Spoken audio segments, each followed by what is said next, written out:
I'm Deep Mahaman and you're watching the Redmen TV. Hello and welcome to the Redmen TV on an evening that saw Liverpool slip out of the Capital One Rumbelows League Milk Worthington Coca-Cola Cup to Swansea City at Anfield. Yes, before we talk a little bit about the game, let's have some of your Facebook comments. Oh dear. This should be fun. Yeah, Tom Kennedy says, squad isn't big enough, simple as that. But a positive, Suarez is scoring. Yeah, in Brendan, we trust. Nasek Wahab asks a simple question, Pacheco, where are you? Yeah, Uzair Hafiz says, Rodger's philosophy is right, but unfortunately players at his disposal are way too inconsistent. Owners seriously need to show their wallets, otherwise we are destined for bottom half of the table. Sad really. Yeah, Jamie Hale says, bad results, thought Jones was good again tonight. Less games this season now, still take positives out of a bad result. Yes, James Clark similarly says, really don't care, it gives more time to focus on the league anyway. And an excellent point here, I think this is the right one, yeah, from Martin Deedy to wrap us up, says, we made 9 changes, Swansea played their strongest side, the only thing this game highlighted is our lack of squad depth. While it's never nice to lose a game, it's not a big issue in the grand scheme of things. 3 points Sunday, please. Precisely. It's just fascinating to me because there's a few people there, and I think a few people do this Rodgers out thing ironically, but unfortunately irony doesn't come across in text, so all it does is just fucking do my nut in. Like, what annoys me is the few idiots out there who are banging on about the manager and what have you, and are banging on what a disgrace it is that we've been knocked out by Swansea, are the same people who were basically saying last year, oh, it doesn't really matter that we won it because it's not a big competition anyway. So you can't please people. Some people just literally want to be miserable, and I can understand, you know, because no one likes to see us lose. I'm not saying for a single second that I enjoy spending my evenings watching Liverpool not play particularly well and getting beat. That's pretty much the worst way you can spend an evening. Well, no, you could sit there and be forced to watch Man United or Everton win, I suppose. But all told, you know, I don't want to see us lose, but I also don't feel too arsed about it, because ultimately something had to give this season. You're in a certain number of competitions. We've still got the FA Cup to come. We're still in the Europa League. The Europa League, as much as people try to malign it, is important. Because if we, as mentioned there, we need to improve the squad depth for certain. We definitely need to get more quality players in if we can. If we can get them in January, great. We increase the likelihood of being able to get a top quality player in January if we're in the Europa League still, come when it restarts in February or whatever. For example, Luis Suarez, January before last. So that's important. Whilst the League Cup was important last season in so much as it got us into the Europa League, you've got to hope that you can get yourself into the Europa League again on a little bit more merit, hopefully league position, although of course the naysayers out there will probably say, oh, there's no chance we're going to get in the Europa League places. No, there's every chance we will, because you're only a few wins away from it. All it takes is to put a couple of wins back to back and we're right up there, so don't worry about that too much. On the game itself, I thought it was a shame that Yesel had to come off. I thought, again, bold move by Rodgers, and it actually spelled his intent out to say, you know what, he wasn't going to go quietly into the night. Whilst I'm saying that, you know, perhaps the Capital One Cup isn't of paramount importance, Rodgers made it quite clear by bringing on Suarez and Gerrard at half-time that to him it was important. Obviously there's a certain element of the fact that he wants to beat Swansea. He's got a point to prove, which obviously we summarily failed to do.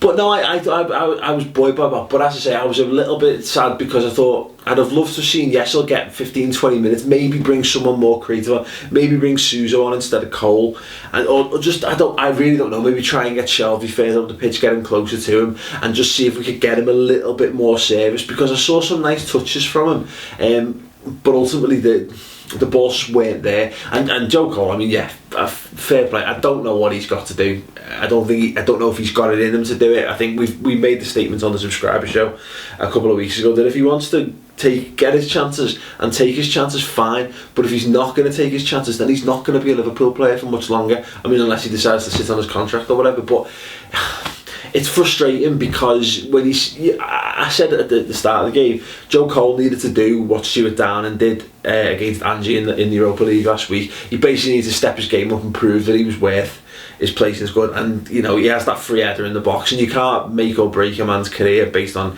one chance and a couple of touches. But he takes that chance and he goes up, and that's he's going some way towards taking his opportunity anyway. So he doesn't. So what can you say? Probably fair play to sub him off. I think that was a call. I think there's a lot of people who've just basically written Joe Cole off. So I can understand people's tweets and comments regarding him, but you know he got his 45-minute chance. Fair play.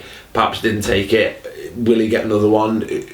I don't see how he's getting another chance, barring some major injury crisis that touch wood doesn't happen between now and January. Not a great performance, but we created chances again. I know it sounds like the same old story, but you know what? On another day, yada yada yada, things could have been better. The goals we conceded on the counter attack, that's what happens when you push forward. You leave holes at the back, and we were punished. You can't expect us when we're pressing and we're trying to get the win, trying to turn the fixture around, to remain completely tight at the back, considering we've not exactly been amazingly tight at the back at the best of times with our first choice back line in place. So there you go.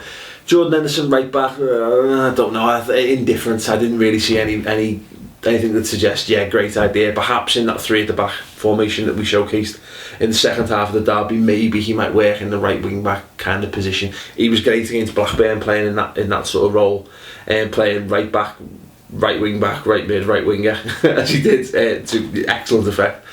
I don't want to criticise the team too much because I can't be asked.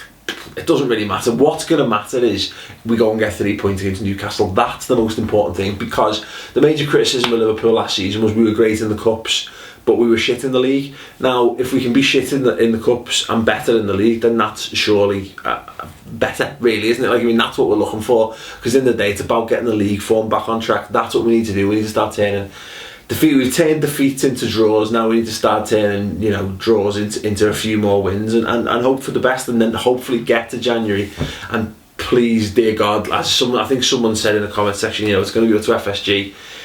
Do they put up or shut up? Have they got the money there to bring in the striker that we quite clearly desperately need? Well, striker, another goal for more quality players. So I thought what really let us down tonight was you're asking like Raheem Sterling and Jack Robinson and Shelvey and co to sort of come up with the goods, but the problem is that it's games like that when I think I said on Twitter, like Maxi Rodriguez, Dirk Kuyt, Bellamy, experienced international quality players who've been doing that, 15-year careers or whatever at the highest level. They've got the precision and they've got the composure and they've just got the just the experience to be able to deliver when the chips are down, when the pressure's on. The problem is that Sterling and Jack Robinson haven't played enough football in their lives to be able to be as tried and tested when they need we've got one little pass on and it needs to come off perfectly. It's less likely to happen because they just simply haven't done it as much as more experienced players. But that's the nature of Liverpool's squad this season. So what are you going to do? I wouldn't swap what we've done, because I'm glad that the likes of Suso and Sterling and Shelvey and Robinson and all that are getting a look in, and would they've got a look in if Maxi, Dirk and Bellamy was still there? Probably not. So you know what, you've got to sort of weigh up the checks and marks, hopefully building for a long-term future rather than having large wages. We've discussed this to the degree, we're not going to do it again now. Anyway, please do watch the subscriber show this week. We had a man in behind enemy lines. We had an Evertonian on the couch right there to help us discuss the derby from their perspective as well as ours. It was actually hilarious. Joe Allen, definitely. Steven Gerrard, definitely. Sterling, definitely. Suso, definitely. Suarez, definitely. And that's not counting Shelvey, Callagher, Downing, Kawata Society, Rain and Henderson on the bench too. Jordan Henderson. You should have Jordan Henderson. No, you should have. But the thing is, I almost crossed off Downing. I thought you should have Downing. Doing what? Instead of mopping up. Instead of playing in Pino. You're not? No, not a chance. Morales got one wing, Pino on the other. I suppose. I was thinking about how amazingly disrespectful this is, and I was looking at some Liverpool players, and I've always had this thing of like, He's an Everton player, him. And basically what that is Liverpool fans basically, he's not good enough for us, but he's good enough for you. And the problem is, because that doesn't work anymore, because rightly so. You make a point, Stuart Down, like 2 years ago, was an ideal Everton signing, but when you look at him now, Kevin Malice is 10 times. But the serious point, because I used to do this all the time. No, got to give Craig credit there for coming in. Lifelong friend of me and Chris's, and he performed admirably under pressure, surrounded by so much red. Also in part 2, we're going to be looking at of the subscriber show. We're going to be looking at the Golden Boy Awards nomination for Sterling, Shelvey and Co. Look at the Being Liverpool documentary as a whole, summing up where we thought it went right, where we thought it went wrong, and of course the preview of the Newcastle game, which will be available on YouTube. Anyway, do subscribe to the website. It's free for a month, so you can try it out, see what you think of it. It's on there, the Redmen TV.com. If you do like it, it's just £2 a month after that. 2-hour weekly shows, as well as a shitload of back content, interviews, exclusive sketches, yada yada yada. Do check it out anyway. If you don't want to check it out, get on with your lives, whatever. Anyway, thanks very much for watching. I'll see you there. If not, we should see it on Sunday after the Newcastle game. Ta-ra.